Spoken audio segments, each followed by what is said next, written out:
ശവപുഷ്പങ്ങൾ എനിക്കവ വേണ്ട. മരിച്ചവർക്ക് പൂക്കൾ വേണ്ട. ജീവിച്ചിരിക്കുമ്പോൾ ഇത്തിരി സ്നേഹം തരിക, അതുമാത്രം മതി. സുഗതകുമാരി ടീച്ചറുടെ പ്രശസ്തമായ വരികളാണിവ.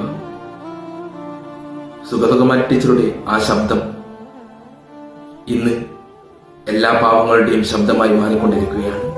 ടീച്ചറുടെ ഈ വരികളുടെ അർത്ഥം ഇത്രമാത്രമായിരിക്കും: ജീവനോടെയുള്ളപ്പോൾ നിങ്ങൾക്കരികിൽ വന്നവരായിരിക്കും, ഇത്തിരി സ്നേഹത്തിന് വേണ്ടി നിങ്ങൾക്കരികിൽ വന്നവരായിരിക്കും ഈ മരിച്ചു കഴിഞ്ഞവർ.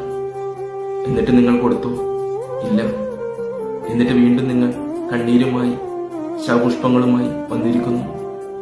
ഇതിന് വലിയ അർത്ഥമുണ്ടോ? മരണത്തിന് അവർ പോലും അത് കാണുന്നില്ല. പിന്നീട് നിങ്ങൾ ഈ കൊടുത്തതിന് വലിയ അർത്ഥമുണ്ടോ?